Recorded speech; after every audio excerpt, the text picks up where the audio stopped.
Alors bonjour tout le monde, bienvenue à une autre capsule de politique américaine. Aujourd'hui, je vais vous parler des différentes poursuites judiciaires qui pèsent contre Donald Trump, parce que ça fait quand même un bout de temps qu'on en parle et puis vous méritez de savoir ce qu'il en est. Alors, rapidement, on va passer à un petit tableau. Vous allez voir que c'est difficile de trouver de la bonne information sur ce sujet parce qu'il y a tellement de rebondissements. Chaque poursuite a eu toutes sortes d'appels et tenir compte de l'ensemble des développements est très, très difficile. Alors, je vais commencer par vous montrer ces 4 poursuites criminelles, mais il y a également eu des procès civils. Je vais en parler un petit peu plus tard.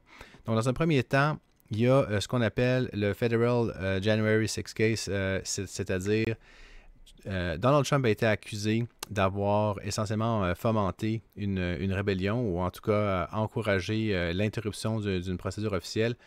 Le 6 janvier, pour ceux qui ne le savent pas, c'était le jour de la certification officielle de la présidence des États-Unis. Alors, je crois que c'est pratique de rappeler qu'aux États-Unis, on n'élit pas le président au scrutin universel. Je vais avoir l'occasion d'en parler un peu plus lorsqu'on va regarder la carte électorale ensemble.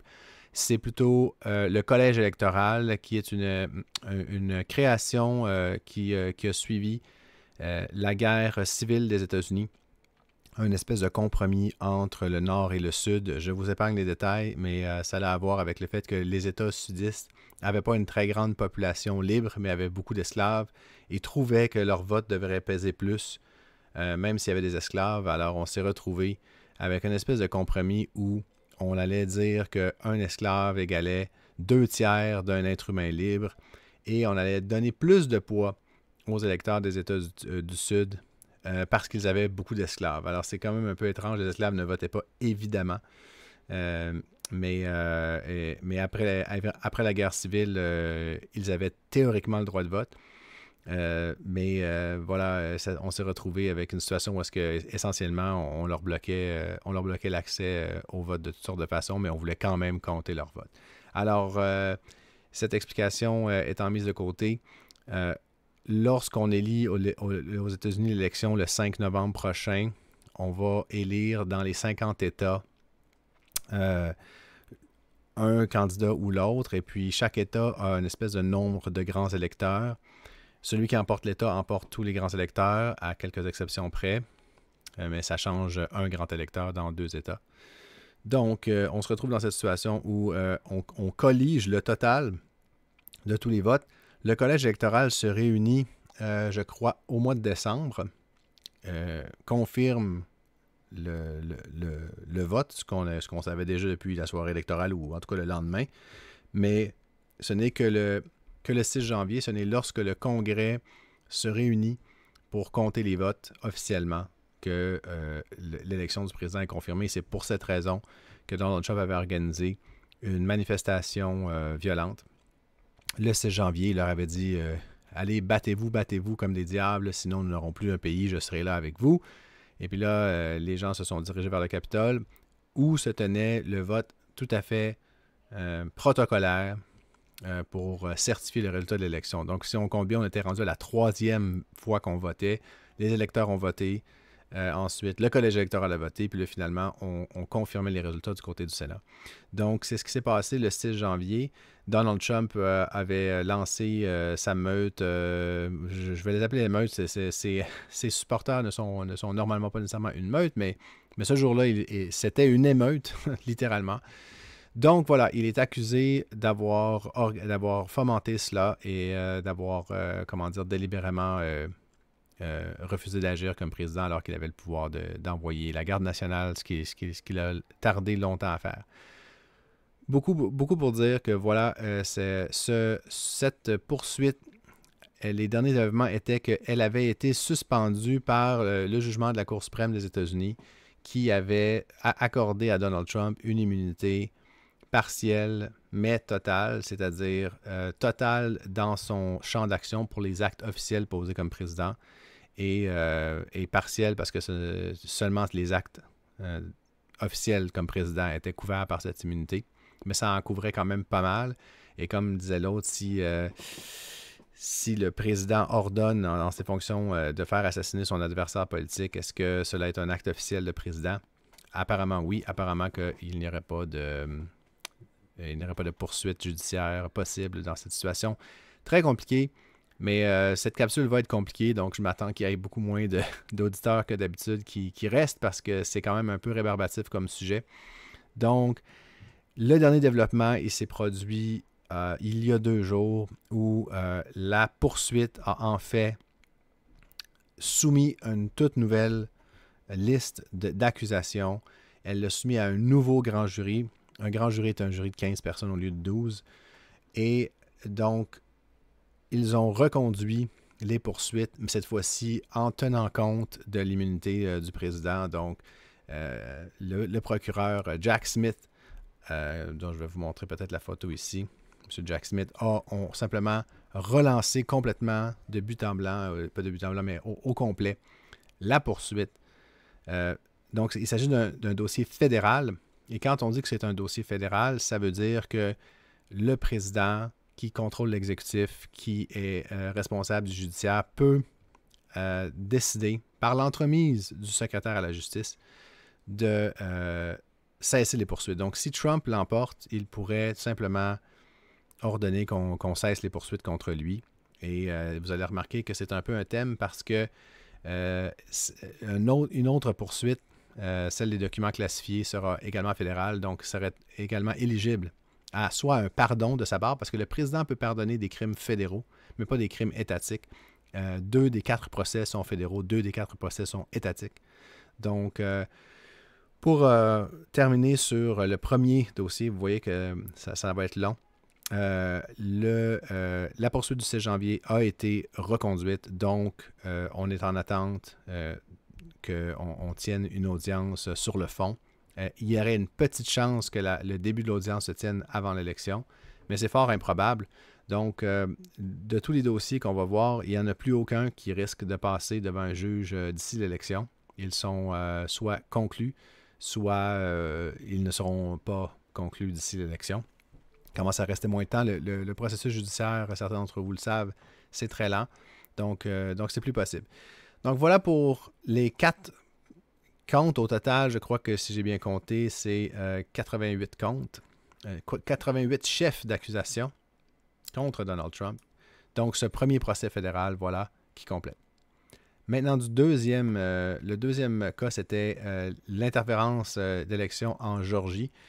Si vous vous souvenez, ou peut-être que vous ne vous en souvenez pas, Donald Trump avait contacté le responsable des élections, le secrétaire général de la Géorgie, et lui avait dit « Trouvez-moi le nombre exact de votes qui lui manquait. » Je pense que c'était quelque chose comme 12 000.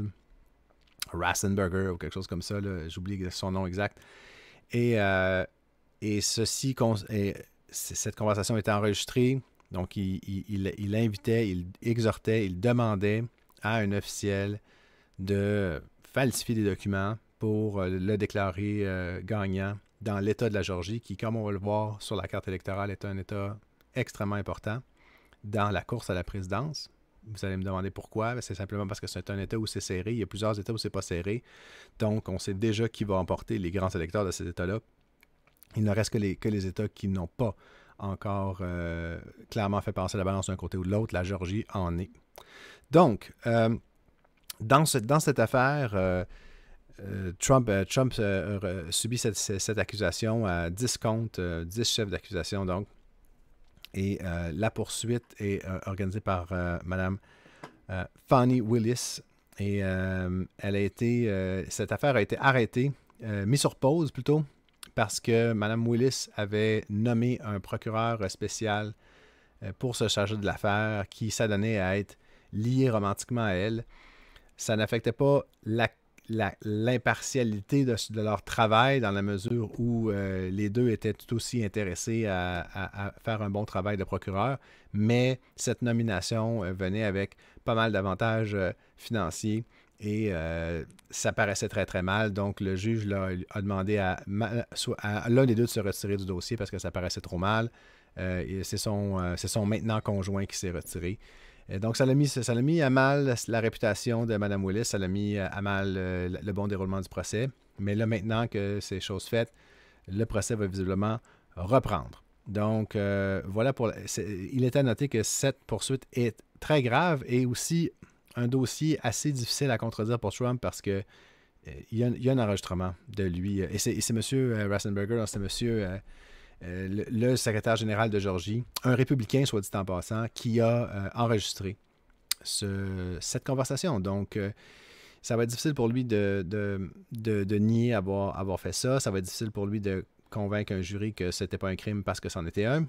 Et cette affaire, si Trump l'emporte, ne sera pas à sa portée. Il ne pourra pas demander l'arrêt des procédures. Il ne pourra pas se pardonner car il s'agit d'un État étatique. Donc, les États-Unis sont un système fédéral. Il y a des compétences qui sont octroyées aux États, les 50 États qui composent les États-Unis, et il y a des compétences qui appartiennent au fédéral. Quand on est accusé d'un crime fédéral, l'appareil gouvernemental fédéral, donc la présidence et son cabinet, qu'aux États-Unis on appelle secrétaire, sont en mesure d'arrêter les poursuites, émettre un pardon. Et pour les affaires étatiques, c'est plutôt le gouverneur de l'État et son appareil politique qui sont en mesure de faire la même chose. Donc, Trump l'emporte, Trump ne l'emporte pas, il peut quand même faire face à la justice, mais il n'y a personne de vraiment sérieux qui semble penser que même si Trump était élu, on procéderait à son procès criminel. Je pense que ce qui se passerait, c'est qu'on le mettrait simplement sur pause. Donc pour Trump, c'est pour ça que les scénarios, les gens ils disent « Ah, il va quitter avant la fin parce qu'il ne veut pas perdre », mais c'est absolument invraisemblable parce que si M. Trump n'est pas élu président pour une raison ou pour une autre, il sera mis en accusation dans tous ces forums. Donc évidemment, on parle de peut-être négocier un retrait, mais moi, je vous le dirai quand je pense que c'est plus crédible. Pour l'instant, tenez pour acquis que Trump va se rendre jusqu'au fil d'arrivée et que ces poursuites auront lieu ou n'auront pas lieu selon qu'il soit élu ou pas. Donc c'est extrêmement lourd de conséquences pour M. Trump, cette élection. Voilà le tour de cette deuxième poursuite. Si on passe à la troisième poursuite, les documents classifiés. Si vous vous souvenez, Trump, après son élection, avait quitté la Maison-Blanche avec des conteneurs pleins de documents classifiés. Il avait refusé de les retourner. Il avait reçu un subpoena. On lui avait enjoint de retourner les documents. Il avait fait semblant de les retourner tous. Il avait gardé ses documents préférés. Après ça, il les avait montrés à des amis qui, encore une fois, quelqu'un avait enregistré la conversation où il disait « Hey, voici des plans d'attaque des États-Unis contre l'Iran. » Je ne sais pas, c'était un adversaire des États-Unis. Voici les plans d'attaque des États-Unis. Je ne suis pas supposé avoir ça. J'aurais pu les déclassifier lorsque j'étais président, mais je ne l'ai pas fait. Maintenant, je ne peux plus les déclassifier. N'est-ce pas cool? Tout ça, on entend Trump l'admettre. Et il y a finalement eu un raid du FBI. Donc, le FBI est venu, a saisi plein de documents. Donc, il a encore une fois pris la main dans le sac sans aucune possibilité de nier les faits. Les faits sont très clairs. M. Trump a conservé des documents volontairement, contrairement à ses droits. Parce que même si il va dire, et la défense de Trump, c'est « je les ai déclassifiés dans ma tête », et comme le président a le pouvoir de déclassifier, j'ai décidé qu'ils étaient déclassifiés, je suis parti avec. Ça ne fonctionne pas comme ça, il y a un processus de déclassification, il n'a pas été suivi dans le cas de tous ces documents. Ça se passe en Floride, donc c'est une poursuite fédérale, mais dont le district est en Floride. Alors, il y a des districts aux États-Unis juridiques, il n'y en a pas 50, il y en a, j'aimerais ça le savoir, il appelle ça des circuits. Je pense qu'il y en a quelque chose comme 15 là, qui réunissent plusieurs États, d'habitude près les uns des autres. Et pour le malheur des adversaires de Trump, la juge qui a été nommée dans ce dossier fédéral est une fervente amateur de Donald Trump. Elle lui doit sa nomination d'ailleurs. C'est Trump qui l'a nommé juge. Trump a nommé des gens sur le banc qui sont extrêmement partisans et souvent très peu qualifiés. Donc, cette personne réunit ces deux qualités à un degré très élevé.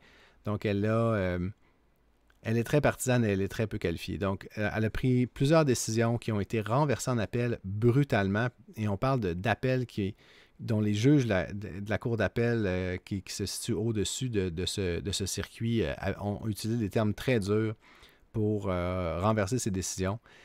Et après après moult rebondissements, elle a tout simplement décidé de annuler la cause, de la rejeter, de dire nous n'allons pas l'entendre, cette cause, utilisant la raison que la nomination du procureur spécial Jack Smith, qui encore une fois est un homme occupé parce que c'est encore lui qui s'occupe de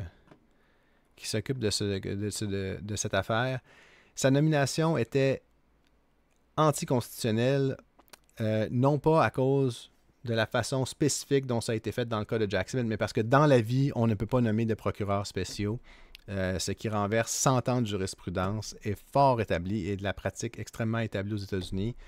Donc, c'est un peu une invention et c'est un peu une opportunité pour les adversaires de Trump que si elle est renversée cette fois-ci encore en appel, parce qu'évidemment, les procureurs ont fait appel de cette décision, ce serait la 3e fois qu'elle serait renversée sur une question importante sur laquelle elle n'avait vraiment aucun appui juridique pour justifier sa décision. Donc, il est possible que dans ce cas, on demande et obtienne une autre juge dans ce dossier-là. Donc, ça l'a réussi à faire le travail que les amateurs de Trump souhaitaient, c'est-à-dire que cette affaire sera définitivement pas entendue d'ici l'élection. Par contre, si Trump devait perdre l'élection et que cette affaire devait procéder avec une autre juge ou un autre juge, ça pourrait aller très mal pour Trump parce qu'encore une fois, les faits ne sont pas en cause, les faits sont établis. Trump a commis tous les actes requis pour être reconnu coupable. Donc, c'est quand même une situation sérieuse pour Donald Trump, mais cette affaire ne se rendra pas au procès avant l'élection. Et ça complète la 3e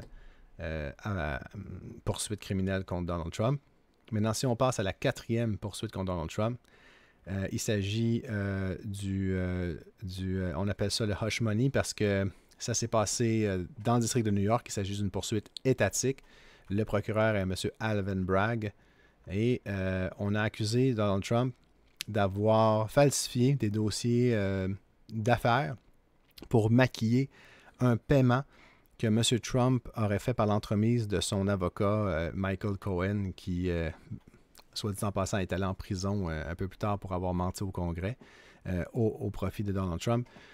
Donc, il aurait fait un paiement de 130 000 $ à une actrice de film pour adultes, Stormy Daniels, avec qui il avait eu une relation tout juste après que Melania Trump ait donné naissance à son dernier enfant. Donc, c'était quelque chose d'extrêmement scandaleux qui allait beaucoup nuire à l'image de M. Trump. On était en pleine élection en 2016, donc c'était la première fois que Trump se présentait à la présidence. C'est l'élection qui a finalement gagné. Donc, avoir caché cette affaire aux électeurs par l'entremise d'une falsification de dossiers d'affaires, c'est un crime lorsque c'est commis en lien avec un autre crime. Donc, dans ce cas-ci, le crime, c'était de la fraude électorale, puisqu'il fallait déclarer cette dépense comme une dépense de campagne, ce qui n'a pas été le cas. Donc voilà, dans ce dossier, le procès a procédé malgré toutes les tentatives de M. Trump de ralentir et de divertir l'attention. Et le jury l'a reconnu à l'unanimité coupable des 34 crimes. Donc, M. Trump, c'est pour ça qu'on dit qu'il est maintenant un convicted felon, ce qui veut dire un criminel convaincu. Je vous explique, c'est que aux États-Unis, il y a 2 classes de crimes. Il y a les crimes qui sont des misdemeanors, qui sont des crimes, je dirais pas des peccadilles, mais des crimes qui sont passibles de 2 ans moins 1 jour de prison et moins. Donc, dans ce temps-là, on va dans des prisons moins sécuritaires, moins sévères. Mais à partir du moment qu'un crime est passible d'une peine de prison de plus de 2 ans, alors on dit que c'est une félonie et une personne qui est reconnue coupable d'un tel crime devient un felon. Aux États-Unis, c'est vraiment la lettre écarlate sur la personne de quelqu'un. « Are you a convicted felon? » C'est très, très grave. La plupart des emplois ne vont pas engager des gens qui sont des convicted felons, même ils ont purgé leur peine et ils se sont revenus dans la communauté. Donc, que M. Trump soit reconnu coupable de 34 félonies, même si c'est des classes 5 félonies, donc les moins graves types de félonies. Il y a beaucoup de facteurs aggravants dans cette situation. Par exemple, l'air de défi que M. Trump a affiché tout le long des procédures. Il s'en est pris au juge, il s'en est pris à la fille du juge, il s'en est pris au personnel du juge. Et aussi le fait que c'était pour, tromper les électeurs lors d'une élection présidentielle. En plus du fait qu'il était, à ce moment-là, faisait face à d'autres chefs d'accusation criminelle dans plein d'autres juridictions. Normalement, c'est des facteurs qui sont aggravants. Alors là, il y a eu une première date de fixation de peine qui a été établie en juillet, mais quand le jugement de la Cour suprême est tombé pour dire non, M. Trump a une immunité partielle totale, ou une immunité totale partielle, je vous l'ai expliqué un peu plus tôt, donc une immunité totale pour les gestes posés à titre de président, mais pas d'immunité pour les gestes posés à titre d'individu. On s'est retrouvé à devoir changer, c'est-à-dire que là, l'audience de peine a été suspendue le temps que le juge prenne en délibéré la décision de la Cour suprême. Mais là, coup de théâtre, le juge est revenu pour dire non, c'est correct, nous allons procéder à la peine telle que convenue parce que finalement, le procès n'est pas impacté par le jugement de la Cour suprême. Ce ne sont pas des gestes qu'il a posés comme président, ce sont des gestes qu'il a posés avant d'être président, même pour la première fois. Donc, le 15 septembre, M. Trump devra se présenter en cour pénale pour subir une audience de peine. Donc, c'est quand même quelque chose d'extrêmement sérieux et ça pourrait vraiment changer la donne électorale parce que là, tout le monde sait qu'il a été reconnu coupable de crime, mais c'est pas encore, il est un homme libre, mais il devra se présenter à son audience de peine. C'est comme ça que le système criminel fonctionne, en tout cas en Amérique du Nord. C'est comme ça aussi au Canada. Là, si vous êtes reconnu coupable, on va pas vous donner votre peine immédiatement.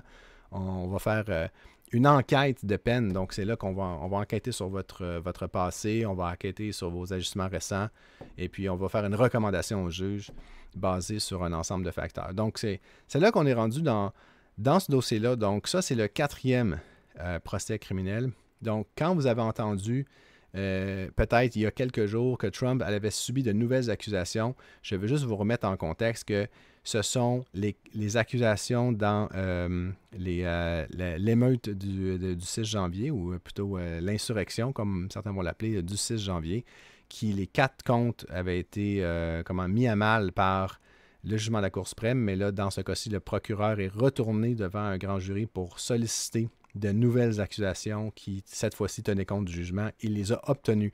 Donc, c'est 4 nouvelles accusations, mais ce n'est pas vraiment 4 nouvelles accusations parce qu'en réalité, elles font juste remplacer 4 accusations qui avaient été retirées. Donc, elles sont nouvelles et elles ne le sont pas.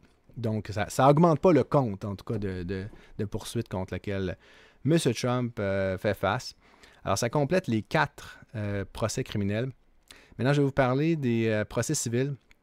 M. Trump a été reconnu coupable dans un procès civil. Donc, le fardeau de preuve est différent. C'est-à-dire le standard de preuve est différent. Donc, on doit seulement prouver 50% plus 1. Là, on doit prouver par prépondérance de preuve dans un dossier civil. M. Trump a été reconnu coupable de... Là, je m'excuse YouTube, là, c'est des gros mots. Mais il a été reconnu coupable d'avoir posé ces gestes. Et par la suite, il a été condamné à payer un certain dédommagement de l'ordre de plusieurs millions. Mais il s'est, par la suite, il est allé l'accuser, cette femme, d'avoir tout inventé en public. Donc, elle l'a poursuivi pour diffamation et elle a gagné. Elle a gagné un gros montant d'argent. Et M. Trump est sorti de ce procès-là, puis il est allé réitérer les mêmes accusations, Elle est retournée en cours, puis elle a gagné de nouveau cette fois-ci avec des dommages punitifs importants, là, de l'ordre de 100 millions de dollars à peu près. Là. Donc, ça fait beaucoup de procès perdus pour M. Trump. Mais comme si c'était pas assez, l'ensemble de toutes ces affaires sont gérées, et ça c'est la 6e affaire, sont gérées par la Trump Organization, qui est l'espèce de pieuvre juridique qui gère l'ensemble de ces opérations.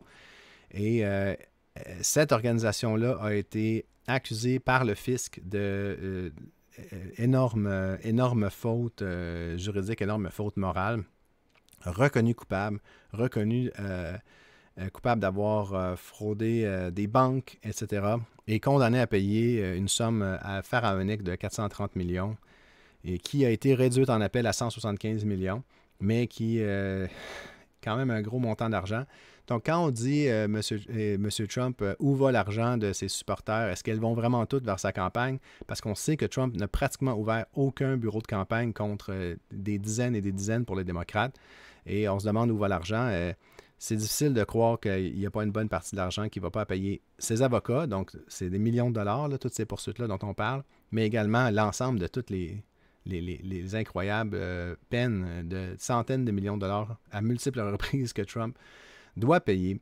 Donc, voilà, ça fait un bout de temps que je vous avais promis un petit tour d'horizon et je viens de le faire. Donc, 4 procès criminels totalisant 88 accusations criminelles, dont 34 ont déjà été reconnus coupables. Une audience en sentence qui s'en vient. Théoriquement, M. Trump pourrait être condamné à de la prison effective immédiatement. Je veux dire, ça ne va pas arriver parce que normalement, quand on est condamné à de la prison, on permet à la personne de porter en appel quand c'est des félonies. C'est grave une félonie, mais c'est les félonies les moins graves. Donc, c'est classe 5. C'est des crimes de col blanc, comme on appelle. Et pour une raison ou pour une autre, on juge que les crimes de col blanc sont moins graves et moins dangereux que les crimes d'autres natures. Donc, même s'il devait être condamné à de la prison, ce qui n'est pas nécessairement le scénario le plus probable, parce qu'encore une fois, il n'y avait pas encore de dossier criminel, il n'avait pas encore été reconnu coupable de crime. Ce sont des félonies classe 5 qui, normalement, ne conduisent pas à une peine de prison, mais si ça devait être le cas, s'il devait être reconnu coupable, s'il devait être condamné à de la prison, normalement, on lui permettrait de porter en appel avant de purger sa peine. Mais quand même, on pourrait décider pour toutes sortes de raisons que non, en fait, on ne va pas lui permettre. Et le jeter en prison. Donc, je veux dire, ça reste, moi, je dis de 1 à 5 % le scénario le plus probable, là, même peut-être moins que ça, peut-être 0 à 2 %. Mais il faut quand même que vous vous disiez que ça pourrait arriver. Je vous montre, parce que ça fait beaucoup, je veux juste montrer le calendrier judiciaire de Donald Trump, OK? Chaque jour que vous voyez ici, c'est une affaire différente dans une de ces nombreuses affaires. Alors, vous voyez le 29 août, le 30 août, le 2 septembre, le 5 septembre, 6, 13, 15, OK?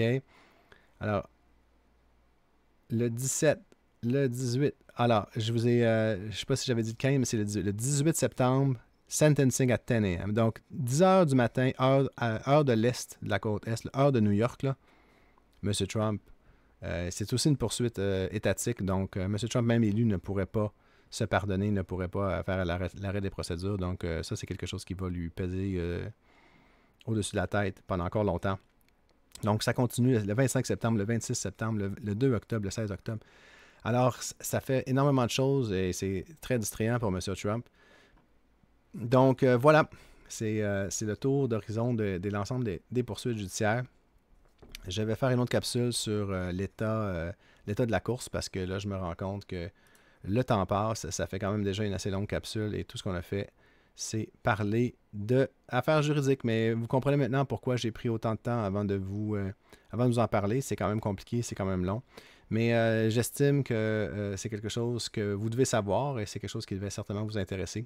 Donc voilà, je vais terminer la capsule ici. On va se dire à la prochaine.